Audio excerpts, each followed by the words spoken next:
Mike O'Mara, Radio Entertainment. Today's episode of the Mike O'Mara Show is brought to you by our bonus packages. Please go to MikeO'MaraShow.com and click on the bonus banner. You'll get access to all of our bonus content, and even better, you'll be helping out TMOS. So please quit sucking, and we thank you. Available on demand every day in iTunes and the Google Play Store, and around the world on MikeO'MaraShow.com. What more can we do for you? It's the Mike O'Mara Show. I'm about 2 weeks away from the top of my head looking unkempt. Well, it's not buzzed anymore. It's just starting to look wispy and scraggly. You looked okay when you signed on because you were, sitting straight and you had your headphones on. But then when you leaned over and you gave us a full view of it, it's not great. I think it's time to go. Like, it's time for the full, shave? I think you would look tough and you'd look younger. Well, I'll never do the full shave my head because I've got hair. Yeah. But I would definitely do who is it, Statham? Jason Statham. Yeah. You could do I that. don't want to shave my head. Oh, no. But no, you would look good. Right now, it looks like... No, shaved? Like bald? No. Hey, give it a try. Just like, let's go number one. I always do that before the show. No, when my hair grows out, my hair grows. And maybe on... Oh, Larry, that's sad. I just got sad. I know. I just got a sad. Yeah, you have maybe, a sad. Maybe the camera doesn't do it justice. No, it doesn't. I mean, look, you can go back a month ago and see me with my hair brushed back. I got my top hat on, whatever. Stepping out with get my ready baby. Get ready for goofiness today. I'm not myself today, and it's not in a bad way. I'm just not myself. Okay. I'm just feeling a little goofy. Understand. That's what happens when you schedule a medical procedure prior to taping. But enough about me. Let's bring in our TMOS talking head. This gentleman's name is Tom Foltz. Yes.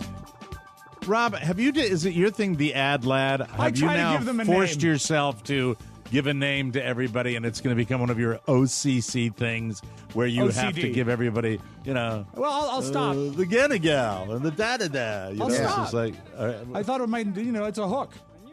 It's a hook. It's a hook. It's not a great hook. Well, it's no, a it's hook. not a great hook. It's No, okay. It's a weak It's hook. very forced. Yes. All right. Yes. Well, then we shall forget it. Back to the drawing All board. right, shut up. Yeah. Tom is 34 years old and has been listening to the show in various forms literally as long as he can remember. Tom grew up in Fairfax, a great place to grow up. Yes. Ah, cool. Mm-hmm. As far as radio is concerned, I grew up in Fairfax. Mm-hmm. Lots of moments in Fairfax. Lots of parking lots. Anyway, he's a proud graduate of Robinson High School. You know that one, Rob? Yes, the theater sports used to compete at Robinson High School. Theater sports. All right. Named, of course, after that giant of history, Vicky Sue Robinson. Exactly. After the hit record, they built the high school. Right. While in high school, Tom worked as a veterinary technician in a local clinic. Oh, man, expressing the anal glands. We'll ask him about that. He advanced up the pet ladder thanks to on-the-job training. When his folks moved to Tennessee in 2005, he fought that. I'm going to ask him about that move because to me that would have been a move of everybody chasing the granite to moving to an area where people are cool. Yeah. That's just my opinion. I've heard Tennessee people are fantastic. He followed them as he was having a bit of trouble getting into a Virginia college. Wow. He settled in Knoxville, where he still lives with his fish, and says it's a fine city. I've heard that, too. And World's Fair Park remains a lovely destination. He attended the University of Tennessee. He's a perfect talking head for today, by the way. Good. He attended the University of Tennessee and graduated in 2010 with a degree in pre-veterinary and animal science. While attending classes, he was also working in a nighttime pet clinic, which had lots of crazy clients. Ask him about the dog with the fever. He wasn't able to make it into vet school, and so he returned to... It's another reference to academic, failure.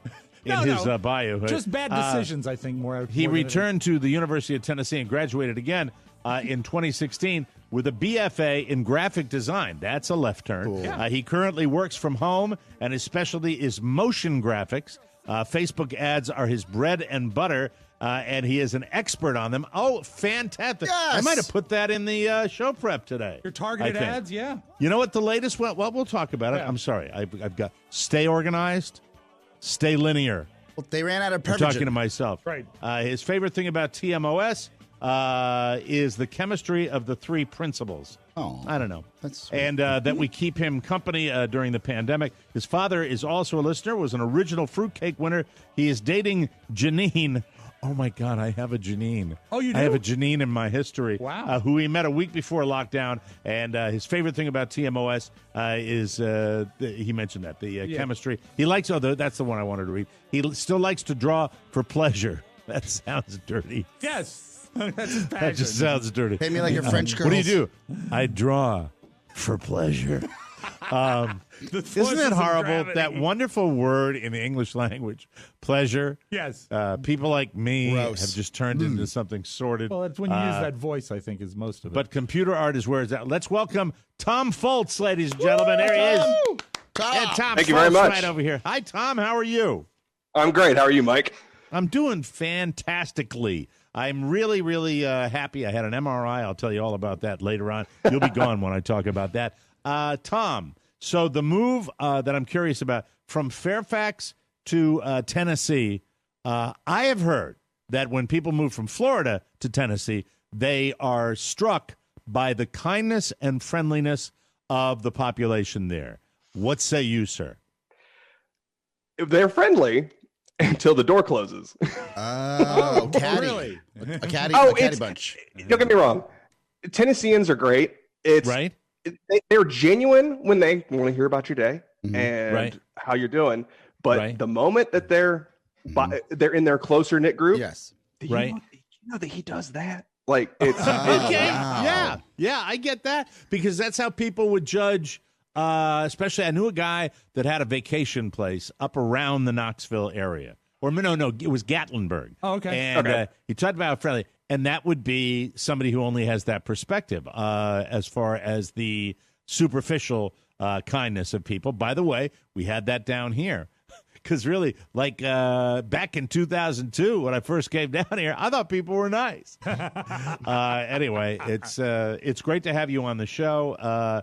You were on the path to becoming a veterinarian, and where did it all go wrong, Tom? Tell us your story. honestly, about my junior year in college, I had been, in the industry for a long time. Big At pet. that point, I started working at 15 and Oh, just kind wow. of made my way up. And I was in college during the day, and then I'd be working at an overnight clinic. So we did strictly just emergency. Mm. And I kind of just had this moment where I was just sitting there like, do I want to do this for the rest of my life? Mhm. And I was like, I was over it. It was the people. The pets are great. It's just the people are rough. The people And- with the pets. Yeah. oh Yeah, yes. I would imagine that. You can imagine how defensive you get about your child's health care. Right. There are people out there that are 10 times worse when it comes to their pets. Mm. And I imagine I overnight hear you. visits would be the people that are the real freaks, right? If you're there late Well, at and night. it's always as the worst day of their lives because nobody's ever there for something happy. Good, right. It- when you whatever brings you to a business at 3 a.m, it's a disaster. With your dog. So, I have a question, With your dog. guys, if you don't mind. Tom, have you ever had to milk a cat? no. Milk a I have cow. nipples, Greg. Can you milk me? Did you ever have to express an anal gland? So many, Mike. So many. Now, was this at the clinic or? Oh, I mean, Stop sometimes it. at home. Why do you Just always break out the have gloves. to piggyback on me and make it bad? That was funny enough without really making it a human being. I didn't imply that it was a human being. Disgusting. Maybe it had a side hustle. Moonlighting. Yeah. It's weird. I love dogs and I love pets. I hate being my wife almost exclusively deals with the vet. Because when I've been in there, the last time I was in a vet's office, unfortunately, is when we put Winslow down, which was very, very sad. But no, And not I'm Winslow. Winslow. Beluga. I mean, not Winslow, Wow. Beluga. Yeah, God, I you thought got you had plans? a bad night. What's going on? No, I love Winslow. Yeah. Maybe that's because I love him so much. I really, maybe it's because I was thinking about that when that day ever comes. No, he'll outlive me. But it's really, really a difficult experience to go through, and I would imagine that can't be a lot of fun to be around that because that happens like last on a weekly goodbye? basis, doesn't it? Oh yeah, and that's really was a major driver for me getting out of the industry. Yeah. because it's it's an expense. Pets aren't free, and healthcare for humans is expensive. Just imagine what it is for a pet. So it's just, that was a conversation that I got tired of having. Yeah. Go ahead. Sorry, but it just makes me think of Casey Kasem. He got tired of those situations as well. There's a little dog named Snuggles. Okay, this is a valid question, and we'll get off the vet thing, I promise you. But I have to ask you this. Dog owners, cat owners. I think I know the answer to this. Who were the more problematic owners of pets? Cat owners, 100%. Yes. Yeah, Maddie. Sure. And yet, of course. And this is going to get me a lot of heat in the chat room, I imagine. But you never trust a single guy with a cat. Yeah. Amen. That guy's got skin lampshades somewhere. Yeah. Oh, yes, no. something evil this way comes 1,000%. What about a sugar glider? That. A single man with a sugar glider. Yes. That's I never dealt with exotics, thankfully. So we just did dogs and cats. You know, it's funny. Actually, that's how we refer to Pony around the office, as an exotic. Hi, welcome. Hey, it's great to have the advertisers coming by for a little look-see at podcast shows. This is Oscar Santana, Rob Spiewak, and if you look over on the other side of that glass, there's our exotic. His name is Matt Bloom. Please don't feed him. He's as far as the dogs are concerned, and we'll get off this. I said I could ask a million questions about veterinary medicine. Was there ever a breed that you found easier to work with than other breeds? Honestly, in my experience, because of the overnight nature, a lot of it was lower income, and pit bulls tend to be very popular in that demographic. They're great. I've Misunderstood never dog. Misunderstood dog. I've never had an issue. I've had more issues with Frankie and his ilk. A little Chihuahua, because they're going, and you can't hold them, because if you do, you're going to break them.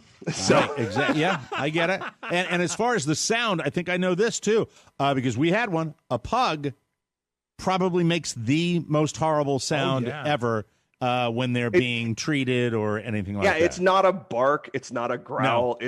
It's like pigs gnashing their teeth. It's a human. It's almost a human. We had a screaming pug in the audio vault last week, which was absolutely. And I never, in all the years we had Beluga, because Carla, as I said, would deal with the vet and he would do it when he got groomed. Beluga, the little pug, he would scream. He would scream, and you would hear it like at the PetSmart back in the grooming area with it. Like that. It was a special time. So let me see. No animals of any kind outside of the fish in your life right now? That's how much you've moved away from veterinary medicine? Well, not by choice. I recently, not recently, 2 years ago, I bought this condo that I'm in. And congratulations. I live in what my parents affectionately refer to as Cocoonville. Oh, I am by far the youngest owner in this building by probably 30, 40 years. Oh, so you're in a senior community then? Basically. Yeah. And one of their rules is no pets. And I'm actively working to get that removed, but cool. I figured I can't pet a fish. So yeah. All right. So if you are in, are you in a high rise or are you in a condo type thing? It's three level. 3-level condos. Yeah. All right.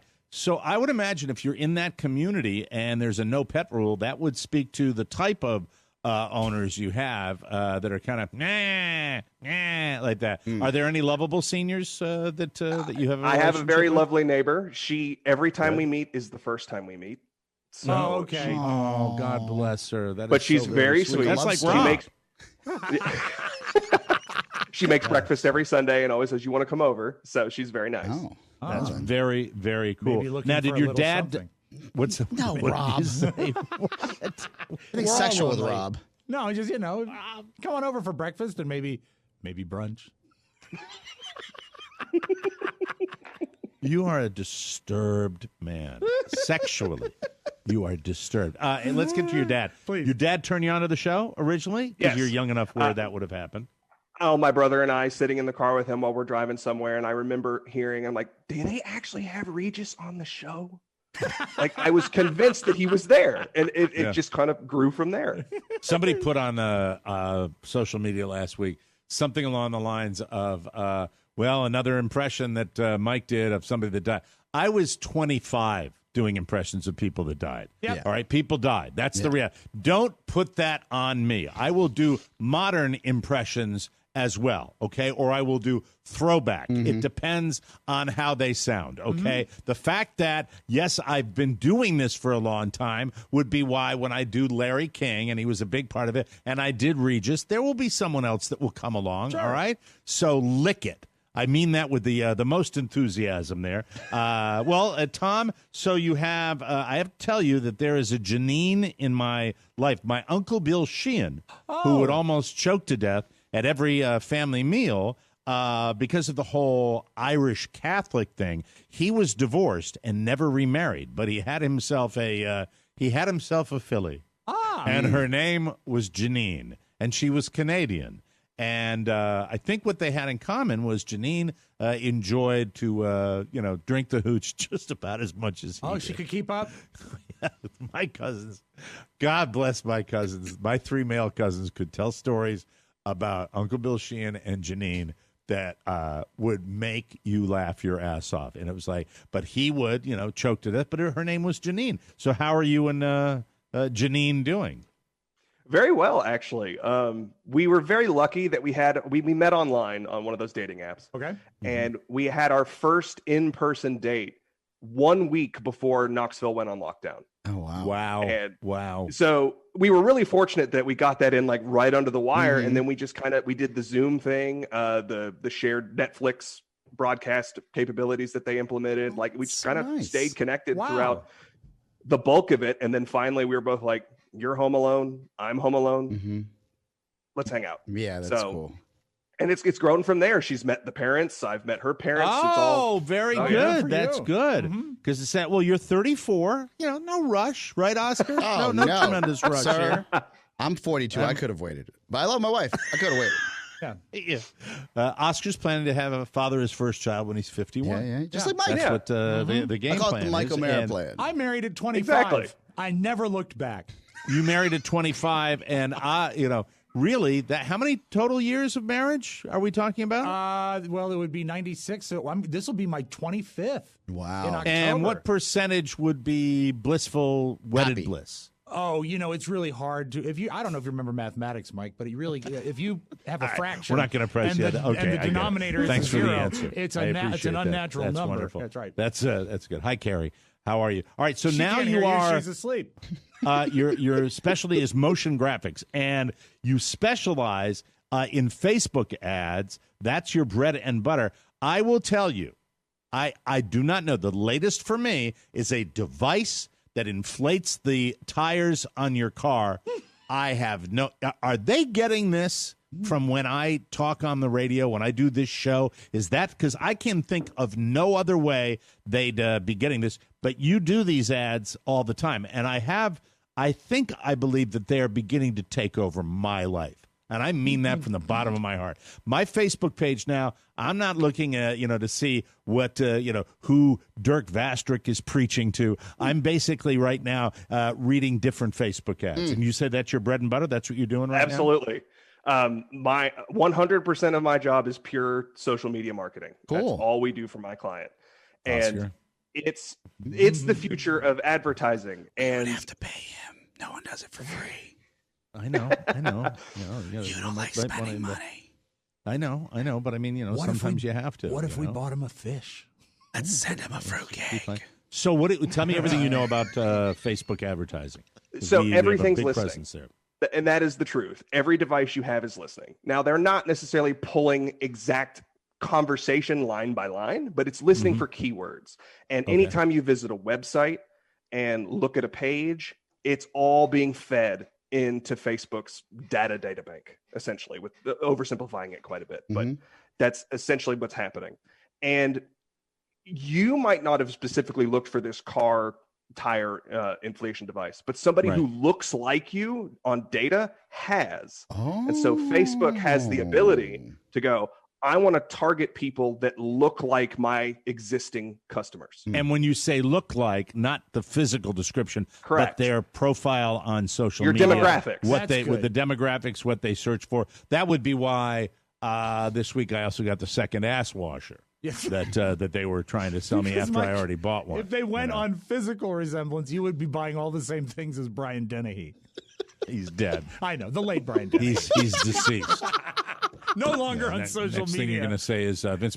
What are motion graphics? Tell me what those are. So basically, it's just graphics that move. That's the simple. Think like broadcast television. Your lower third graphics that you have on the bottom that'll be like coming up tonight, and it'll like scroll out. I get it. I did that for a long time before getting into social media marketing, and now we kind of do full production from pictures, video, photo shoots. I'm actually going to be in Fort Myers next week on a photo shoot, and we're traveling all up through Florida, shooting all my clients. I do automotive retail advertising. Cool. And we'll be traveling through all these different dealerships across Florida, taking photos. Awesome. Very cool. Oh, that is cool. Let me ask you. So if you were to talk to, say, a gentleman by the name of Oscar Santana, who said, we would like to welcome more people to our table. Yes. Grow the audience. Put an investment from this show that might jog our listenership. How much monthly budget? This is a great question, Mike. This is a great question. That's okay. Yeah, great question. I mean, I hate to put you on the spot. Not for you. Not for you're you. on the No, effing spot. not for you. For the ad spend on Facebook, you are a separate price. So the beauty of Facebook advertising is it really is a boon to the small business. You can reach a lot of people with significantly smaller budgets. Like a lot of the dealerships that I work with, less than $1,000 per campaign a month. A month. And they're a month. But they're reaching tens of thousands of new customers and their existing customers. Yeah. Pony, you're fired. Let's talk about this after the show, if you don't mind. All right, very good. That's it. I'm glad we came to an understanding right away. That's exotic. And so do you? But you're the guy that kind of suggests how to do it, how to manipulate it. It's fascinating to me because really, Facebook in the last 6 months, Tom, the Facebook advertising has just exploded. At least on my page, it has. Me too. It never was like that. A year ago, it wasn't like that. Is this a new phenomenon that they've, or have they just hit the switch that they were planning on, hitting for a long, long time? I think it's reaching the pinnacle of what truly good targeting can mean. Because like my boss preaches all the time, there are no really bad ads. There's just bad targeting. Mm-hmm. Does it have to do with the fact that over the past year we've all spent so much more time at home on the computer? Is there more data? 100%. Okay, all right, that makes sense. Look at you, Rob. Absolutely. Nice. Just increasing your digital footprint is just going to make your web experience on all fronts more catered. Okay, that makes sense. Well, I think if we use that footprint, of the three of us, we should do Rob's foot. Yeah, you would have the biggest footprint. That would help for us. We'll send you a cast of that. Well, you know what? I just love talking to our listeners because, I'm so proud of our listener base because you have so many bright, wonderful, interesting people to talk to. I never get bored. I am so bored with celebrity interviews sometimes, but this is great. Especially mean, twitchy comedians where you have to cater to their friggin' enormous egos. Rob, you were going to say I was something. going to say, before we go, you have to ask him about the dog with the fever. It's a great story. I think you will. Oh, the enjoy. dog with the fever this is when you're doing the ER shift. Yeah. The overnight shift and fever. A dog. I'm sorry, I didn't get to that. What's the deal with the dog and the fever? Yeah, please. Okay. So it's probably like 3-4 in the morning. And as you can imagine, call volume's fairly low. So you would get a few calls, and 80% of the time, I would say, most of the phone calls I get are mainly over attentive parents. They just need to relax and let their dog do their thing, and it's fine. So I get a call from this lady, and she's basically going on about how her dog is sick. And I'm going through the motions of talking her through symptoms. What is she seeing? And at this point, I've ascertained that the dog is fine. There's really nothing wrong. And she's like, I think the dog has a fever. And I was like, well, you could check its temperature at home. You just got to make sure that you have a rectal thermometer. And she bit hard. She says, how do I know the difference between a rectal and a oral thermometer? And you've heard the joke 1,000 times on this show. Did and I had to. My mouth went before my brain, and I said, the taste. One of the great jokes of all time. Oh, it's fantastic. It was and she wasn't having any, I assume, right? When you said that? She thankfully was a lot more jolly spirited about it. My boss, on the other hand, dang near threw me across the room. If you would have passed up that opportunity You would have regretted it the rest of your life. Yes, Exactly. You never get the perfect setup. Yes. Ever. Oscar, you only regret the things you don't do. So true. Really, really. Yeah. So true. Well, Tom, it's been great talking to you. I didn't do this last week with our talking yet. Anybody you want to say hello to before we let you go? This was a fun segment. I enjoyed it. Mainly to my mom and dad. My dad, the lifelong listener of the show. Thank you for putting up with all my career indecisiveness. And look where we've arrived. Yay, that's good for you. Sweet. And Oscar, talk to this Tom, guy. I It's got your always number. fun to pick the brains. Tom Foltz, thank you sir. very much for being our TMOS talking head. Appreciate it. Take care of yourself in Knoxville, Tennessee. And this is the Mike O'Mara Show. Hit the thing, Rob Spiewak. It's the Mike O'Mara Show. You can listen to the Mike O'Mara Show at www.mikeomarashow.com. Stay tuned for an outstanding entertainment program. It's the Mike O'Mara Show. Let's get down to business. From the entertainment capital of the world. It's the Mike O'Mara Show. Mike O'Mara, Rob Spiewak, Oscar Santana. And now, from his easy chair, here's Mike. Oh, Jim McMahon's an ass. Jim McMahon's an ass. Jim McMahon's an ass. We are live from Washington, D.C. The Mike O'Mara Show is on now, a daily radio show and podcast with a loyal legion of listeners who are part of our family and who listen every day in every corner of the world. This is TMOS, heard in great places like Buena Park, California, North Kingstown, Rhode Island, Bartlett, Tennessee, Pickering, Ontario, Canada, Hartwood, Virginia, and Dundalk, Ireland. Hello. Yes, sir.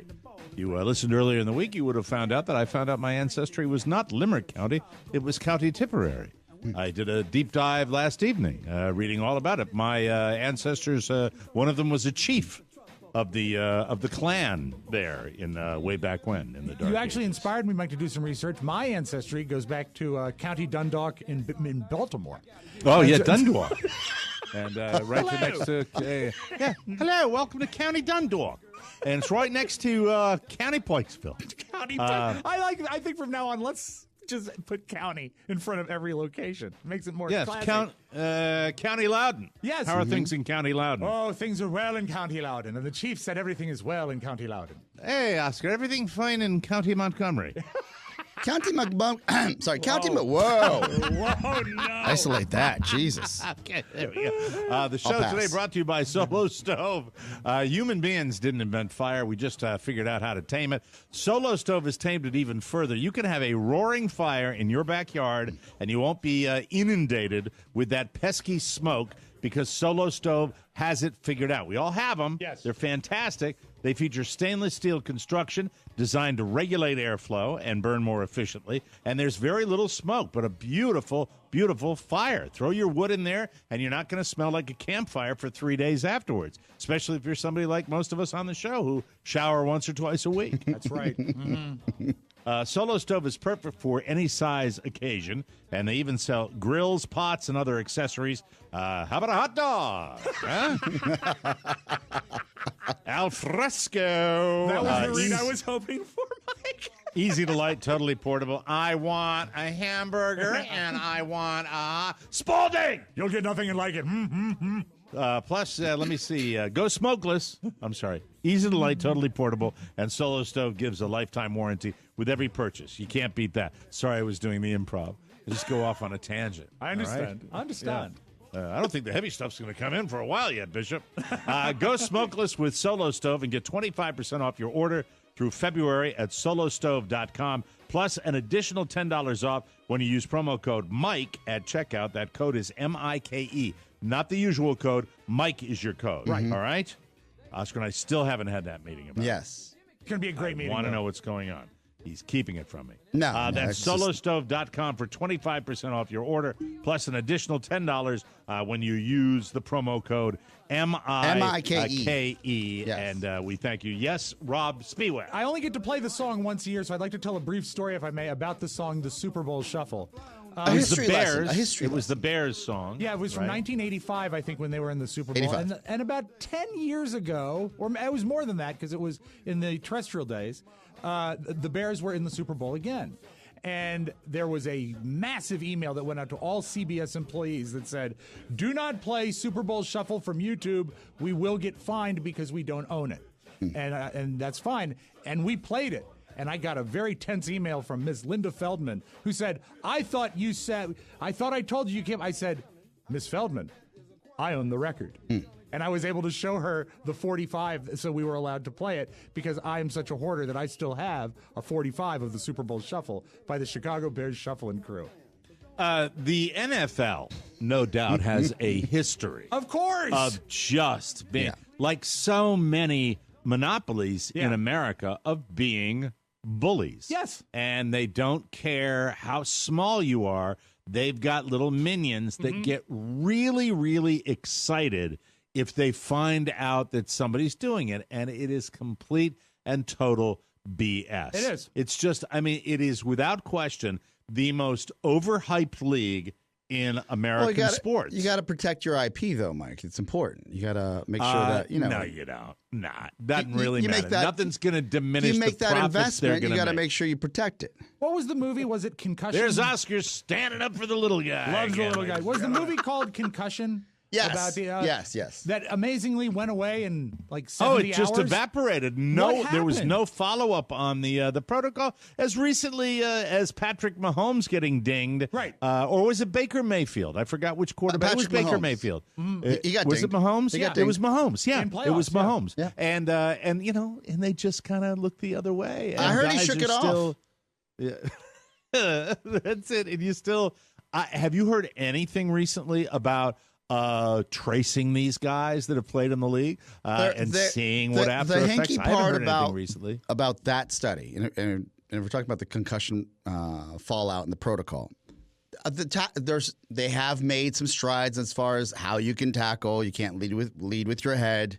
There have been fines, but they're still doing it though. But what's interesting is that the NFL and look, this could be a shrewd business move. They ended up funding and really taking charge of the research for these concussions.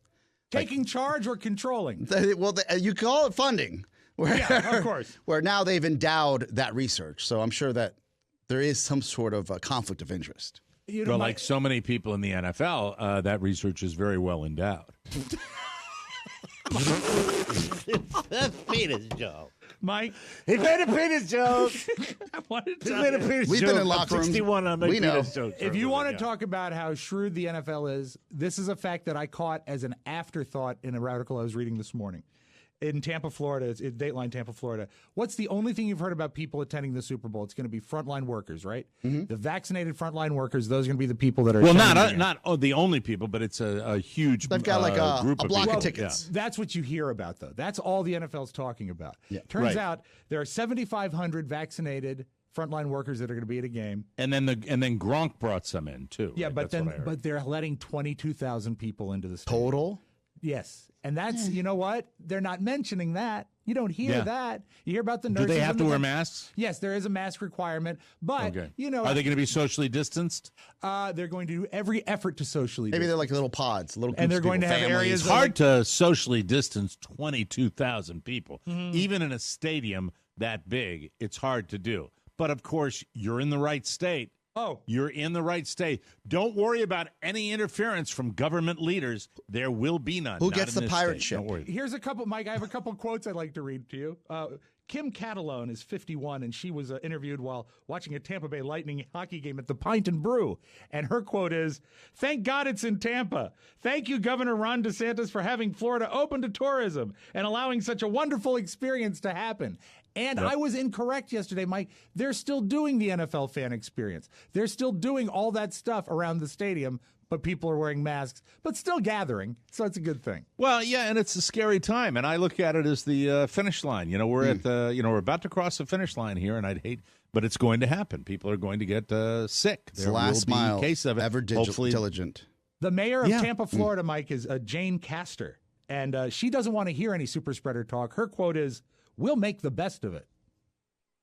Yeah, well, she's one of the DeSantis people. Yep. It's very, very difficult. So don't trust the NFL. It's very folks. tough. They hate you. Look, I want to tell you a quick story before we get to our next break here, where I want to talk about Oscar's dad listening to the show. Got some fallout. Which doesn't happen very often, but I will tell you this morning I told the guys, be ready. I might be a little late, but I wasn't. No. I had a ridiculously early MRI this morning. For anybody that's ever gotten an MRI, you go into a tube and they take a very detailed X-ray. In my case, it was my lumbar spine because I've had some back issues, so they wanted to look at it. And I had it operated on over a decade ago. So they were checking. It's not, I'm perfectly functional, but I want to be better. And my guy, Mr. Dr. Needles, wants to get a better picture of it. So I go in today, and I have to leave the house at 6:30 to get down there at 7 o'clock for an MRI at 7:30.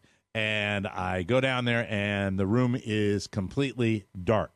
And so right away, they could not be nicer, by the way, all of them. They were all super nice. However, when I first arrived, I drove into the parking lot, and they say there's a sign at the far end of the building. It says, please enter on the other side of the building. Oh, okay. All right. Now, if you're in a rectangle building and you go down to the end of it and a door says, please enter on the other side of the building, what would that tell you?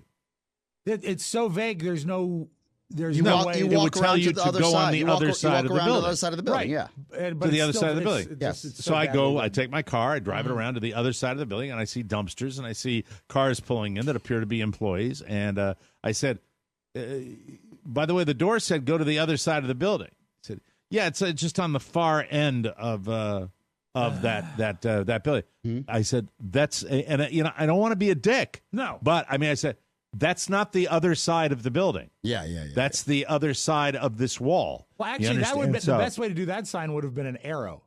Use that door. Yeah, to point at the arrow. Yeah. So I go back to the other side, and by the way, the guy, one of these, I guess, X-ray techs are making some bank or something like that. Guy came in like in a very exotic sports car.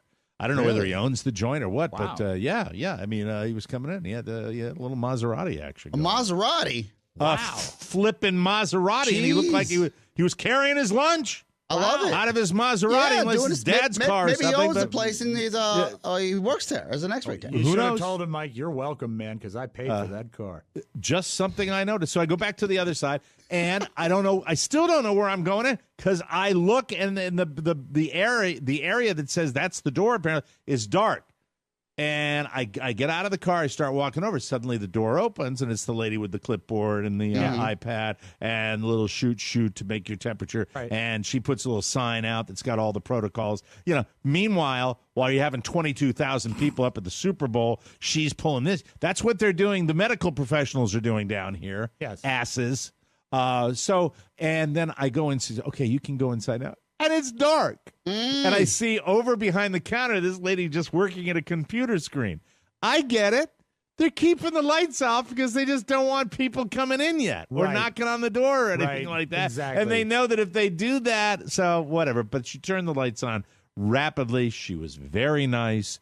And I got seen. I was the second person in there. There was a lady that went before me, and I was happy to have her go before me because she was obviously a little hurting and not an older woman. She was actually a young woman who seemed to be hurting. And, God bless you. I hope you do okay. So I'm the second person called.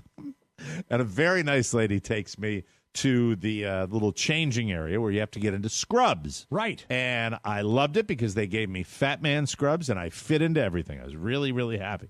Then I go into the You're room. not allowed to keep them, though, are you?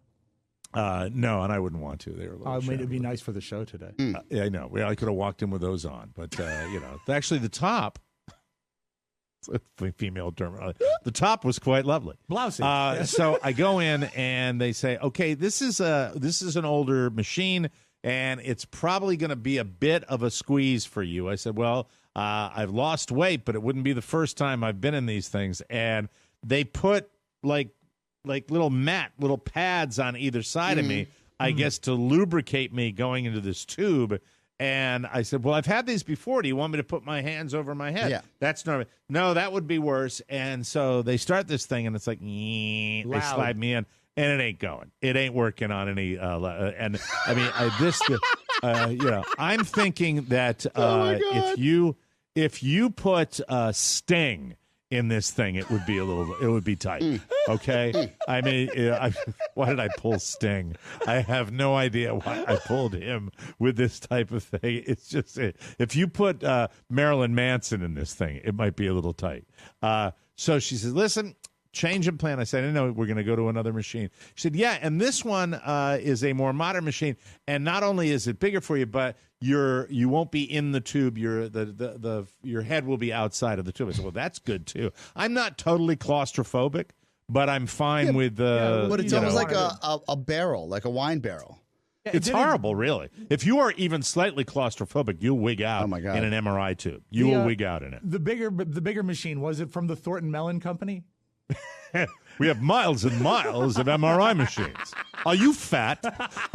So they take me into this thing, and it's 20 minutes, and even with my head outside, it's 20 minutes of... It's loud, yeah.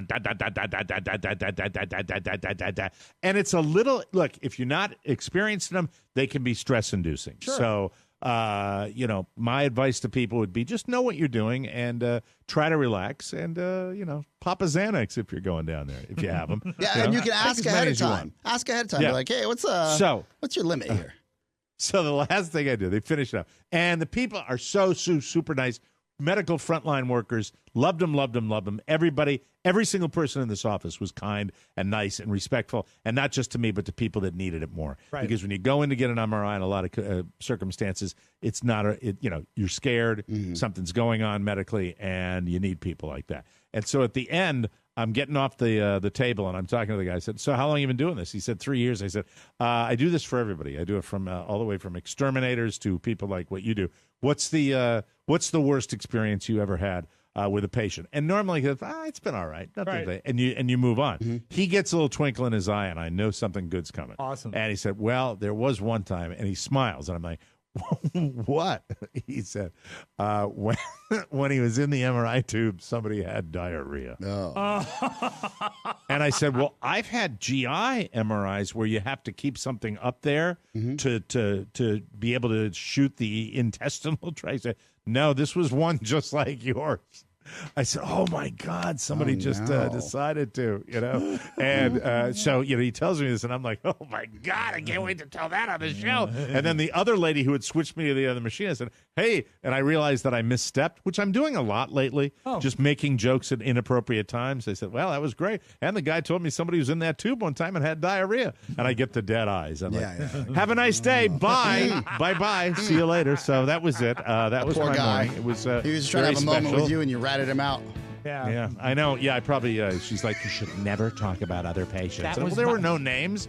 You don't know where I went. He's still getting yelled at. Mike, that was... Okay, I'll say. You know what? The place was in Miami. Oh. All right, very good. So it was Don Johnson. It was Don Johnson who had just explosive diarrhea in the middle of his very MRI rich tube. diet, yeah. When we come back, Oscar's father listened to the show about his estate. I cannot wait to hear about that. We'll take a break. Come right back on the Mike O'Mara Show. Welcome back to the Mike O'Mara Show. Did you know that mortgage interest rates are almost exactly a full % lower today than they were a year ago? That's right. Rates are still at a 50-year low. And if you have a 3.25% or higher rate, you need to take advantage of this massive refinance wave before it comes to a screeching halt. Screeching? Don't wait until it's too late. You have to call my good friend, Lord Mark Livingstone, and his team at Cornerstone of First Financial. He lives in County Cornerstone, doesn't he? County Cornerstone. Listen, they are aware that other companies quote window rates to get you interested without telling you about their junk fees and points. They're jerks, and they are to be avoided at all costs. Call the only company that I recommend, Cornerstone First Financial, 202-625-1221 or cornerstonefirst.com. Cornerstone is celebrating their 20th year in business with a AAA rating with the Better Business Bureau. These rates will not be low forever. Call Cornerstone First Financial, 202-625-1221 or cornerstonefirst.com. Personal attention from application to closing at Cornerstone First Financial. All right. Thank you. We do a lot of those. So I know. The characters are great. It up occasionally. They're great. I love it. Oscar, your dad listened to the show about his estate, and how did that? You're not somebody that I've ever been aware of that you say, "Hey, family, you have to listen." For the first 20 years of my career, I did, and no one ever listened, so I stopped telling them to listen. Yeah. The support was there. I think I'm almost 100% positive. I probably mentioned this on the show that the last time my dad visited before the pandemic, he asked me to make a promotional video so he could explain to his friends what I do for a living. And Really? it just Was that when he was actually in podcast? I met him that day. Yeah. Yes. Yeah, okay. Yes, Yeah, I remember yes. that. I didn't He realize wanted you to put on tape an explanation of what you do so that he would understand it enough to tell his to friends. explain, because this is what happens in Bolivia. Yes, Tatiana is a well-regarded pediatrician in Los Angeles, and her husband is a pediatric intensivist. And Jose is an anesthesiologist at one of the top hospitals in Boston, and so is his wife. Oscar does something that's kind of on the radio, but maybe on the internet, but sometimes on television. Oscar is very happy. So what he wanted to be able to do was pull out his smartphone and just play a promotional video. And Mike, I don't know if you're like me, but I'm envisioning like an old episode of The Wonderful World of Disney where it's Oscar in his office like Walt Disney. Hello. Here's what I do. Here's what I do. Oh, my God. So what got him to listen this time around? So there might be some sort And of bring his level up, or somebody bring Thank you. level up to me, Bring me up. He was trying to keep me down. Yeah. There's I think there might be some sort of schism or a narc in my family because I've been trashing my sister pretty hard lately. I remember. And I know that my nephew will listen once in a while, and he loves the shtick. Though I tell him never to listen. That's someone not yet, right? Yeah. And my dad calls me, and when my dad calls, it's usually for something. So I pick up the phone. Like, he wants me to do something. And since he's on the domestic shores, he's not using like WhatsApp. He's actually phoning you, right? He's phoning me. Okay, that's great. He's phoning me to coordinate something in life. And he says, Oscar. I said, what do you need? I'm sorry, Dad. I'm like super busy at work. Just whatever you want. Just let me know. And he says, Oscar, we need to talk. I listened to the Mike Show.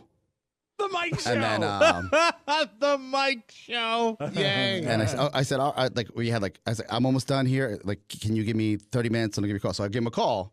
But this 30 minutes is like stress time. Because, of course. Because I have another job I'm performing and I have other responsibilities. Right. So I pick up the phone. I said, look, I need 10 minutes tops. I got to talk to my dad about something. I call him. And he goes, Oscar, I have a question for you.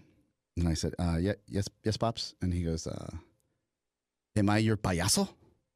And which means, am I your clown?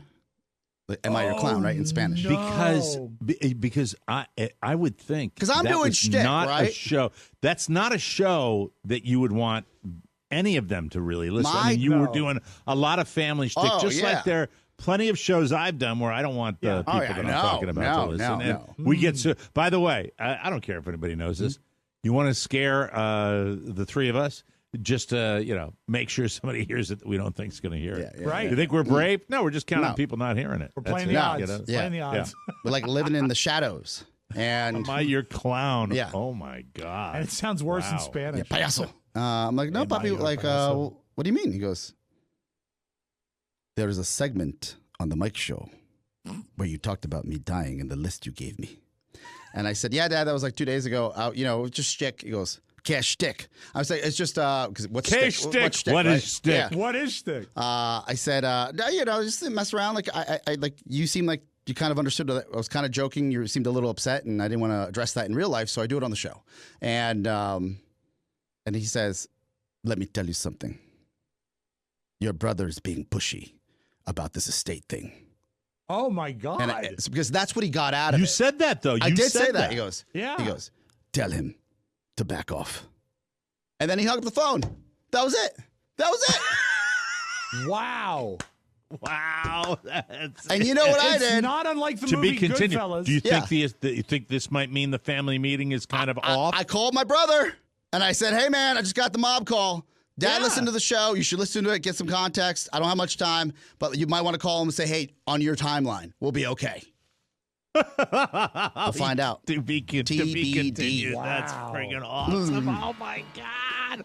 Wow. When your dad calls Daddy's you, not happy. It doesn't matter how old you are.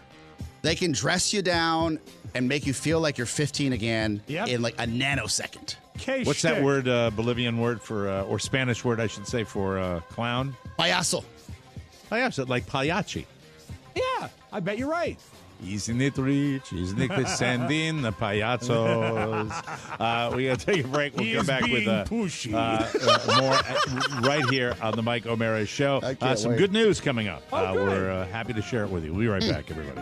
This portion of the program brought to you by Legacy Box. We've been telling you about Legacy Box and how it's an ingenious mail-in service that rescues all of your memories that are trapped on videotapes, film reels, and pictures, and preserves them digitally, Rob Spiewak. Co-founder of Podcast Village, Charlie Burney.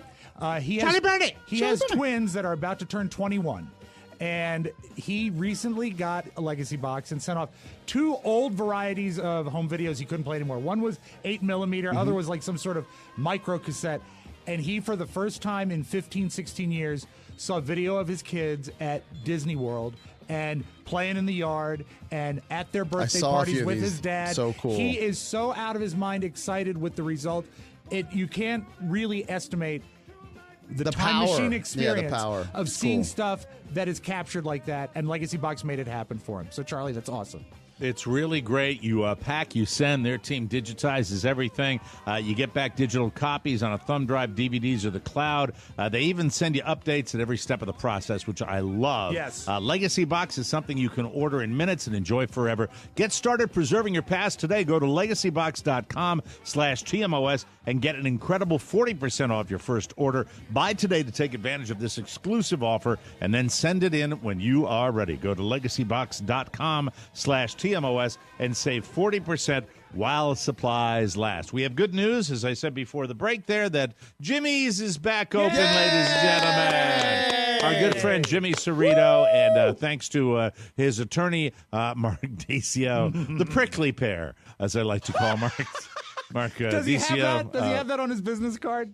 I won't share the text exchange that DCO and I had, but let's just say I think it was something like, "Hey, we talked about you, and your large ego would love that, and you should give the podcast a listen." And I think the response was something like, "Nah." Anyway, it was really it's like my family unless they need something or want something. Exactly. Yeah. He's a guy you want in your foxhole. Yeah. I mean, he's one of those guys. You learn that very early on. What type of attorney is he? He is a litigator. He's somebody who, not a litigator. No, he's more of a defense attorney type guy. He can, negotiate the system. He can, if you get into some kind of scrape like Jimmy did with the authorities. Michael Clayton. He's more like That's not a term. He's more like Matlock. I'm sorry. Is that a bad term? Like a Matlock. Yeah. That's exactly what. Perry Mason. Yeah, exactly. That's what he's like there. He's like L.A. Law. Okay, I get something. I guess I can get that. He's an attorney. Do you need somebody? Is that what it is? No, you said if you look, Mike. You've given me kind of the roadmap to life outside of the marriages, but it's still early. When you say want to stick to when you say certain things about like certain I guess people you need in your life, that goes in the old Rolodex of like, oh, I need to think about that in the future. Yeah, my marriage advice, if I went public with it, that I may have told you in private, would probably get a tremendous amount of people angry with me if I gave you the main. Well, you know what the hell, right? I'm 61. I'm not going to live forever. Got to lose. Don't ever go to a counselor. Anyway, that's it. I just wanted to share that one. Now people are going, did he just say that? Did he just say that? Everyone's allowed to have an opinion. If you don't like it, bite me. Now, I'm not talking about a therapist for yourself, your own noggin. If you got your own issue. I'm talking about a marriage. I don't know if that was even heard. Marriage counselor. Marriage counselor. Or you could be like in the scary movie, counselor. Counselor. He said he's going to keep all the money if we get divorced. Well, you shouldn't be worried about that. And if you're really concerned, here's the card of a family attorney I know. Oh, family attorney card. That's great. Thank you, counselor. Thank you for my life. Thanks for my life. You know what's great about marriage counselors, Mike, is they never pick a side. No, not at all. Wow.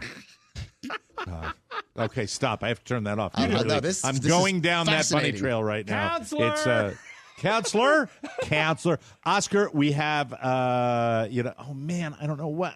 I look at this sheet. I got so many things that I want to talk about, okay, real quick. I'm sorry. We will get next week. Please remember, I want to talk to Oscar about Omaze. Yes. We have Oscar's Take coming up. I Oscar's want to Take. talk about school lunches. And I'm doing this because jot it down. Pony, Maddie, somebody jot it down. School lunches and how you feel when you see a rich person's car.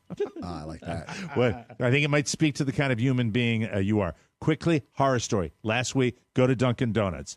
And I get, my kid wanted a donut after he played golf. I'm not familiar with the area. I take a left. I didn't realize until this week that if I take a right, there's a brand new one they just built. And new is always better when places. The old one looks seriously like somebody just pooped it out. And I'm in the line, and as I'm waiting for the person to slowly get his 3 donuts so I can give him a little choice, including the heart-shaped donut, I'm looking at the sill, the window sill from the sliding glass window door. That is it. And it is absolutely every latte, mochaccino. Mocha is just obviously all the sippage and spillage that has never been addressed. I'm looking at that, I'm like, that really looks nasty. And I look to the right, and I see a hair. And it is red, and it does not look like it came from someone's head. Oh no! Sorry. So I just went enough on the glaze, nice. Or like just like laying in the glaze. Just suffice it to say that I'm not going back. And then I found on the other side of the highway there's a brand new one. So hopefully it's not. But he didn't get donuts yesterday anyway. Go to the new one, Mike, and ask if they serve the heart-shaped curly Q donut. Yes, right. How was your shift to Dunkin'? Got them right. They got me right by the curly. That's it. I'm sorry. We can take a break now. We've got Oscar's Take coming up, ladies and gentlemen. You got to eat it anyways, right? You pick it off and eat it? Sure. Hey, you got to eat. It was... You got to eat. Of all the things, hairs really freak me out. Yeah, Shannon freaked me out. I pull it off. I'm like, protein. Let's move. Wow. I'm going to throw up. You got to eat it. Take a break. We'll be right back. Oh, God. Welcome back to the Mike O'Mara Show. People love to offer advice about the best way to eat. It's never any good. That's why I love Noom. Based in psychology, Noom teaches you how to eat because you don't need rules to lose weight. You need knowledge. Noom personalizes a weight loss program just for you, and it's only 10 minutes a day. Plus, Noom is flexible, empathetic, easy, and forgiving. They know you're only human. If you stumble, you can get back on track tomorrow. It works. Don't believe me? Over 80% of Noomers finish the program, and over 60% have stuck with their goals for at least a year. It is a great program. Oscar loves it. Carla loves it. There's a science to getting healthier, and it's called Noom. Sign up for your trial today at Noom, Noom.com/TMOS. Learn how to eat again with Noom. Sign up for your free trial today. Your trial today at Noom. That's Noom.com/TMOS. Ready to learn how to live healthier? Sign up for Noom today at Noom.com/TMOS. And now, ladies and gentlemen, it's time for Oscar's Take. Oscar's Take. A weekly review of the news and commentary from our Bolivian bloviator. Commentary as only he can do it. The views expressed by Oscar Santana in no way reflect the views of the Mike Show, its listeners, or the right-thinking people of the United States. And now, without further ado, I give you Oscar's Take. Oscar's Take. The Mike Show. Oscar, according to a new study out of Ohio State University, people who chub up as they get older actually live the longest of anyone. The study... Go ahead. Yes. Continue. Hold on. Yeah. I've got more. The study looked at people in a town in Massachusetts for almost 70 years. 70 years. And they found that people who start their adult lives at an average weight and then slowly become overweight but not obese live longer than people who stay at an average weight their whole life. So this is not for super fatties. This is for people that start at an average weight and then gain some pounds. I'm sorry about, don't. What did you expect? I was hoping. I always hope. They're not exactly sure why those extra pounds help keep you alive, but, quote, the impact of weight gain on mortality is complex. I say that to you because I think you would be an example of somebody who's gained a few pounds, Yes. but you've been an average Yes. weight for a good chunk of your life. So there you are. I was probably 175 for a good 10 years, and it would fluctuate like here and there. Now I'm just like shy under 200, and I feel worse. I feel like I actually disagree with this entire study. I feel horrible. And not because I'm like, oh man, I don't have. I'm sure my wife is upset that I don't have abs anymore. But overall, when I walk around, I feel the pressure of that weight on me. Yeah, but no, I don't feel healthy. That study isn't telling you how you feel. It's telling you you're going to live longer. No, I disagree. Like I absolutely disagree. You're not eating as healthy as you would be, and if I guess it's a gradual weight gain. It's something, but if you're going to be a fatty, it seems like it'd be funner to be a fatty all your life than to turn into one. I'm working really hard to getting to chubby. I'm really working hard to getting to chubby. That's what I'm at. So you went from obese to fatty. You want to get to chubby. I was obese. Well, I'm still obese. Well, medically, but we all are. I'm going from manatee to walrus, and I want to go to harbor seal. That's what I'm trying to go to. You'll listen to Oscar's stuff. Oscar, it has been nearly 10 years since Casey Anthony. Remember her? She was acquitted in the mysterious death of her daughter, Kaylee, and it sounds like Casey has found a special way to commemorate the occasion. She's developing a documentary about her trial and will serve as an executive producer. It's being called an authorized documentary, and she'll share her take on Kaylee's death in 2008. Casey and her, did you say her take? Did you do the thing like the Oscars take there? I just thought it might fit in. Yeah. Casey and her take. Her take. Casey and her co-producers say she's, quote, ready to clear her name, bring justice to her daughter, and begin the process of establishing her daughter's legacy in a different light. Curious what you think about. Before we get to my quick take, raise your hand. Try to put the story aside if you thought Casey Anthony was like the crazy, like there was something so crazy about her that you found her attractive. We all raised our hands. I feel dirty. Yes. Yeah. I feel dirty. It's the same reason. I feel like the same reason that women are attracted to Ted Bundy in a weird way. They're like, that guy's so Bad crazy. guys. Yeah, bad guys, right? That, thank God, I felt really terrible if it was just going to be me. That would have been real awkward. No, So well, she's a monster, though. Yeah, I'm she's a also monster. attracted to Ted Bundy, though. Not everybody deserves a spotlight. If you really are grieving, that story should the media has given it enough attention, and because people still question if she was actually innocent and she was acquitted, the idea that she would come back smells like an OJ move, and I'm not for it. Yeah, me too. Yeah. All right, you're listening to Oscar's Take, ladies and gentlemen. Oscar, sometimes I find these just for you, and it's why I like this feature at the end of the week. The average person, Hey, man. the average person. God, it's been happening more than it should. The average person in a relationship sits through 4 hours of shows and movies they don't like each week. This can go either with Oscar or with Shannon, his wife. 2/3 say they'd rather sit through something they hate than fight over the remote or start an argument. I will tell you before you start here, in our house, we go to our separate corners. Yeah. If Carla's not into something, she goes into the bedroom, I stay out in the living room, and sometimes we share stuff together. But the average person that says sits through crap just because they don't want to argue. What say you?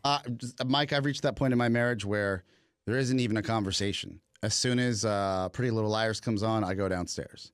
Or whatever Shannon's watching that's not for me. Bridgerton, I go downstairs. Or when I turn on 60 Minutes, she hears that clock. By the time she's upstairs, the first segment's starting. Like it's okay. Like we move on, right? So way to go. We're the same and on it's that. peaceful. That means And you've established that. And there are times where I have her watch the news with me because I was like, you have to be worldly. Like, I'm really trying to make sure that, What a good guy. That she's informed. You can't just walk around thinking that everything's a soap opera. I get it. Well, it's a good way. So we both deal in the same way, and we have to bring the third married person in here. Yes. How do you work on the hours of content that do you sit through 4 hours of TV? I've tried to watch 90 Day Fiance, and no, I can't. I can't. I make the effort. I'm doing the steps, but I can't watch it. Although Below Deck's pretty good. Right. Below Deck you'll watch. I'll watch Below But Deck. she won't watch a Marx Brothers movie. Oh, no. If I put on a black and white movie, my family scatters like cockroaches when the lights come on.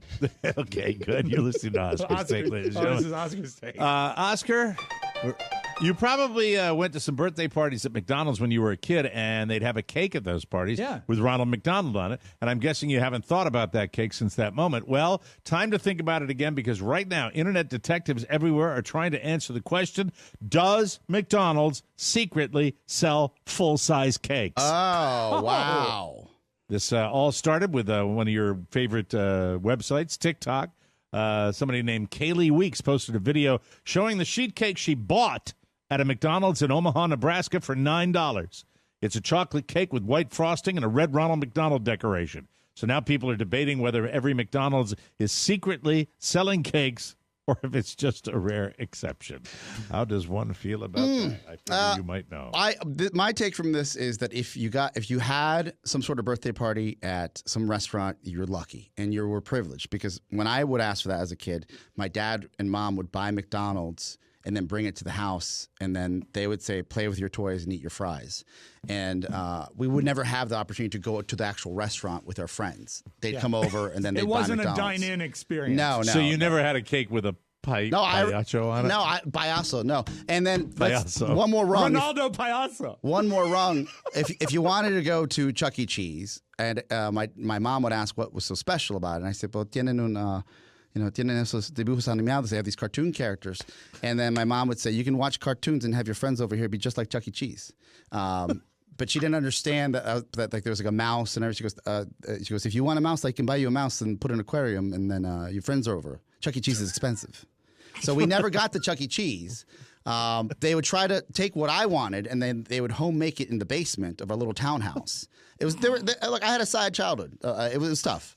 As far as the sheet cake was concerned, look, I'm sure if you give someone that's making $15 an hour, if they're lucky, probably more like 10, like a $100 bill, they'll give you whatever you want from the back. You're good to go. Well, that's why I have down here a closet full of buns.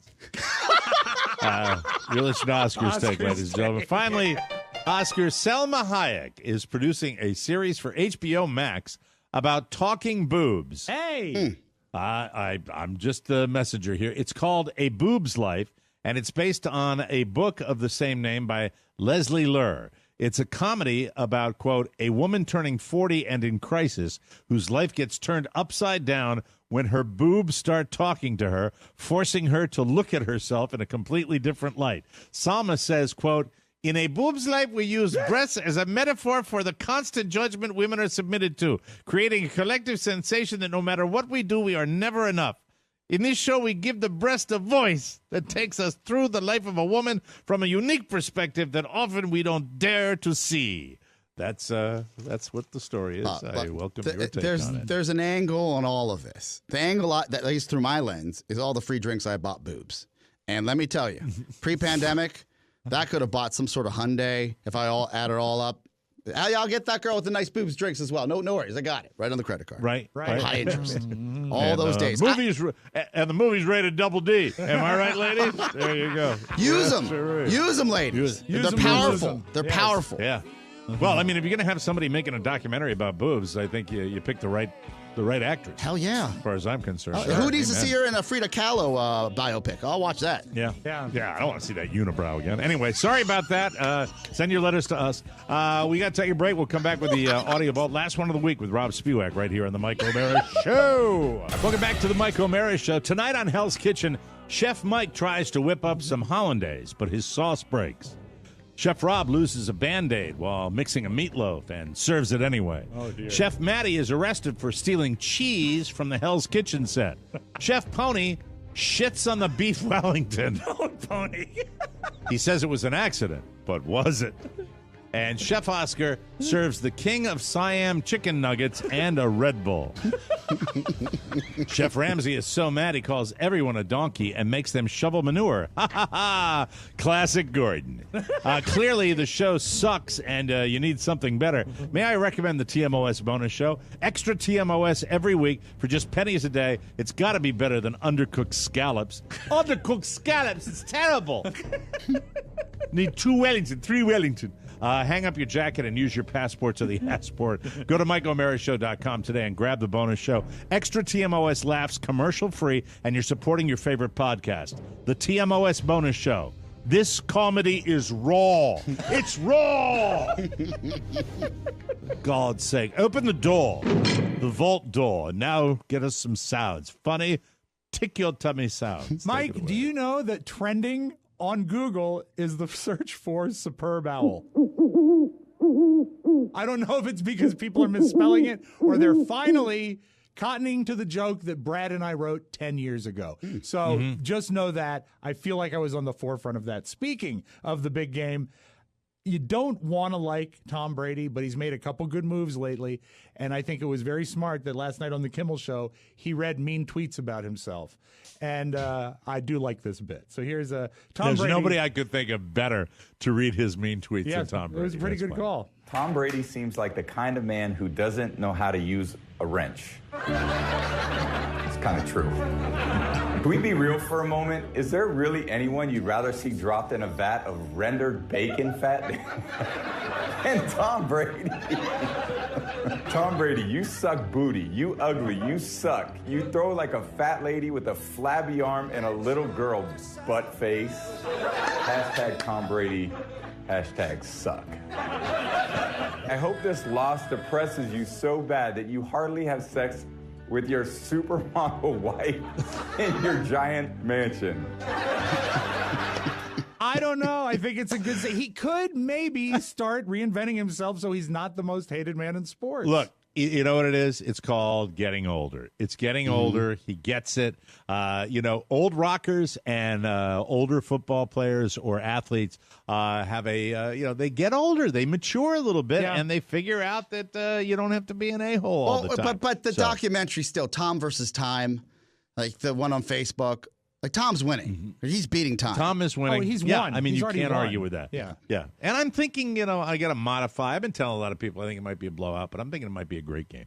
Has the potential. I don't know. So. We'll see what Hope happens. so. It depends. But remember, he doesn't know how to use a wrench. I got sucked in, Mike. I like to think that I can stay one step ahead of the media trickery, but we were all a little surprised when they did the 2.5-hour a commercial with Wayne and Garth from Wayne's World where they read all of the Uber Eats you ads. talked about that yesterday. And who walked in on them but Alice Cooper? I said, oh, that was Right. kind of nice that he did that because he was in Wayne's World too.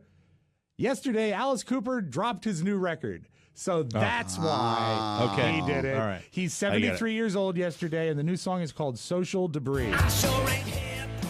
I sure can't hop. I lost the script. I lost the plot. There's spots are everywhere. I feel them hiding there on my face, in my hair. I just can't cope with all this disease. It's pushing down, down, down. Not bad. It's all right. If you're a fan. You know what? I mean, Alice Cooper looked old 25 years ago. Yeah, absolutely. And, it's just interesting. But he is seriously one of the nicest people I've ever had the pleasure of meeting. One of the nicest gentlemen And a you great will golfer, ever right? meet. He was really, I met him on a driving range. But I mean, I think he's known to be a great golfer. Yeah. As an amateur, he I was think he's very striping. good. He was Yeah. striping woods. I was watching him do it. Yeah, you see, at the time I thought so. Yes, absolutely. Kind of weird. I was just staring at the long hair and going, wow, I'm 18. All right, go ahead. This is probably my favorite tape this week because it's human nature absolutely captured. It was a Ring doorbell, porch pirate. See the guy come up, scope out the joint, walk away, come back. He leans down to pick up the package, and he gets caught red-handed. He doesn't leave with the packages, but listen to him try and lie and get out of it. It's so great. I was just coming. I'm with UPS. I'm with UPS. I was gonna go to your neighbors. We go around to every place and make sure that if you're not home, we'll pick your neighbors or whatever.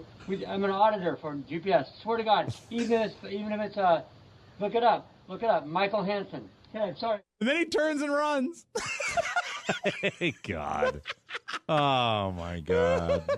Oh, my I'm God. an That technology, I'm man. an auditor. You know, our technology has resulted in a lot less of this crap going on. Yeah. That's why people don't do it anymore. Good for Ring. Way to go. Good client. But he gave his name Mike Hansen. Isn't that Pony's buddy? The Hansons. Yeah, that is actually. My God, it was the Hansons. He I bet. better She'll check she'll himself. be yours, just like you've always planned. Something Jesus, bad, he'll go to Mike. jail, and you'll be able to comfort her. That's your You are magic. Horrible. That's your Fantastic. magic. Yes, I am. Have a great You Friday. bet you.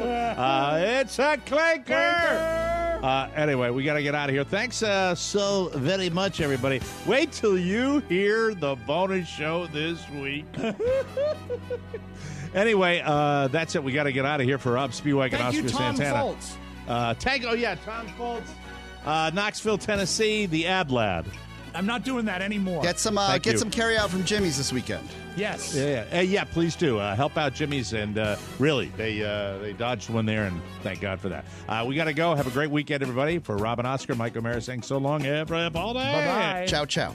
Before you go, please make a mental note. Today's show was made possible by the TMOS bonus packages. You can secure yours right now by going to MikeO'MaraShow.com and clicking on the red bonus banner. Buy it or give it. Either way, you're helping out TMOS, and that's a good thing. Thank you, and go in peace. Mike O'Mara, Radio Entertainment. Good job. Ooh, that's a bingo. Oh, good for you. Hey, what's going on this side?